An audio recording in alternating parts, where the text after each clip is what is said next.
Now over to Jay Young. He's with King Operating over in Dallas, Texas, breaking down really the latest about the potential changes in oil prices as this conflict continues. Good morning, Jay. I hope you're doing well. Morning. I'm doing great. Thank you for having me on again.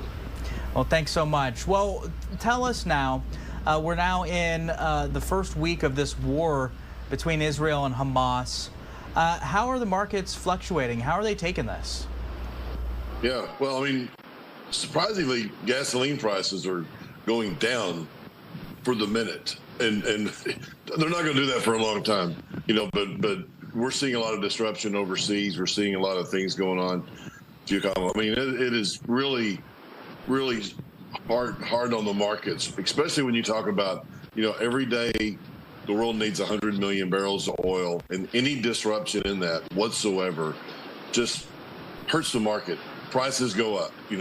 I've been saying for a long time that even without the war, or even without a major geopolitical event, we're going to see higher oil prices in the United States in the next 3 months, 6 months, 9 months, even without any disruption, because we're not drilling for oil in the United States like we were before, and our supplies of oil is going down. And it's not coming up like it was before the pandemic. And our demand stays extremely strong. So if you see this and you see this, we need the supply, and we don't have the supply. Demand is up. You're going to see prices come up, and they're going to come up either way. But especially with the war, because now you've got Israel, you've got China's involved with Russia, Iran. I mean, there is just so many things up in the air, especially that if one thing goes in one direction, you can see $150 oil, $200 oil, literally overnight, because, countries, as George Bush said in his 2006 State of the Union address, he says, hey, Americans have an addiction to oil. I mean, we have to have oil, and electric cars aren't coming that fast. So we have an addiction to oil and gasoline and jet airplanes and buses and eating, transportation that brings, this up. So we do have a big addiction. We need oil in the United States. We're going to need it for a long time, and we simply don't have it. Prices are going to go up. Whether or not we have a big, huge problem with this, with the wars or not, which is, hey, our hearts are definitely going out to them because of all the things that are going on there. Yeah, your heart breaks just for so many people on all sides of this, really. It's certainly a devastating event. As we take a look live over in Gaza City, we see the smoke there continuing to form. This situation obviously not likely to change anytime soon. You said barrels of oil could get up to $200, potentially higher. What does that mean then in terms of the price per gallon for everyday Americans? Yeah, see, that's $10.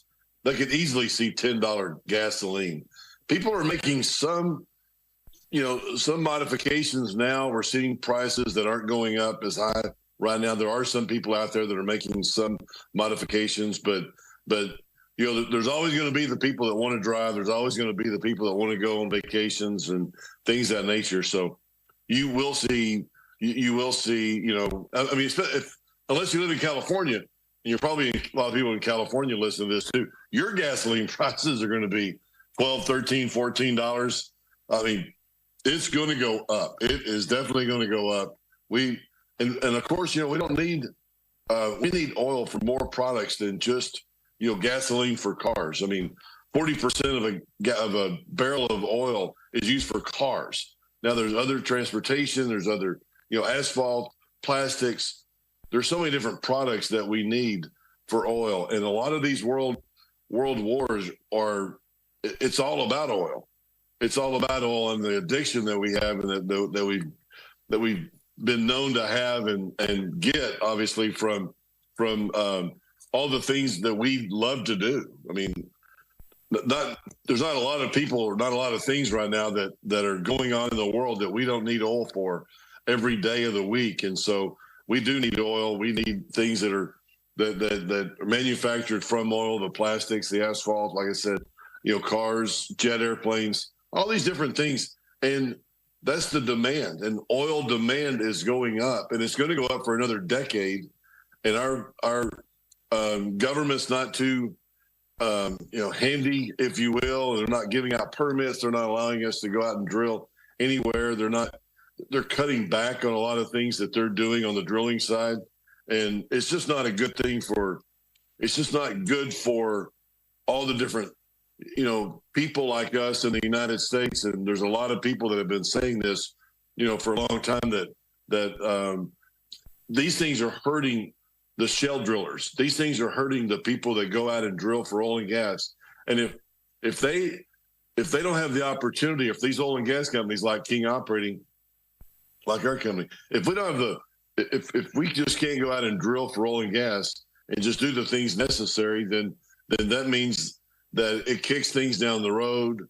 Harold Hamm was talking at one of his conferences not long ago about what was going on with him and his company and the Bakken and the government and the BLM, Bureau of Land Management, and not allowing leases, and it just kicks things down the road, which means we don't have that supply necessary. And all these factors have to line up, to have $3, $4 oil, and with a lot of the different policies. And we know Biden was against oil, the first day he was in office. With a stroke of a pen, it was the pipelines and the permits and things of this nature. So he has not really ever wanted oil and gas, and so he's trying to get away from it, which is understandable. I mean, there's a lot there, but it's just not going to happen overnight. And I believe that's what our administration doesn't understand. It's going to take longer than just overnight. So we need to get into it. It's going to take a little bit more time. As it does, then you can see us kind of weaning ourselves off as much oil as we can. We're still going to need it. It's still going to be a necessity, but we're just going to need it for a long time. And therefore, we need the backing of the government to get back in there and have our rig count. Rig count's still 25-30% less than it was before the pandemic. Because there's just not as many people drilling for oil and gas. There's these companies that are saying, well, it's hard to get a permit. We've had some problems in Wyoming and Colorado and some of our assets there about, well, we have to plan everything so far in advance, and if one thing knocks it off, it's a 2-3 month delay, which is hard for us independent guys to do. I feel like Texas. I mean, I can go get a permit. I can get 3 or 4 permits next week in Texas and get a rig and start drilling. It's a lot different in a lot of other places. So that makes it difficult for us. And when it makes it difficult for us, that means the supply is going to go down because we can't go drill for oil and gas. And if we can't go drill for it, put it on the market, and the demand's there, that's all this is, Duke. I mean, this oil and gas prices go up and down because of supply and demand. It's not because of oil and gas companies gouging or people at the pump. It's not anything except for supply and demand. It's like this year, 50 years ago, was the embargo, and a lot of you people weren't obviously alive then, but it was at that time. It was Israel situation, and we were backing them, and all of a sudden they didn't like it, so they started cutting off a lot of oil and gas, oil production and exports to the United States. So we weren't importing as much oil, so therefore we just didn't have as much. And at that point in time, we actually hit a position where the U.S. actually had to ration fuel. Is that correct? That's exactly right. There's pictures upon pictures of people that had their cars in the line at the pump, and they didn't have the gasoline because they cut us off. So, and a lot of world wars are fought because of oil.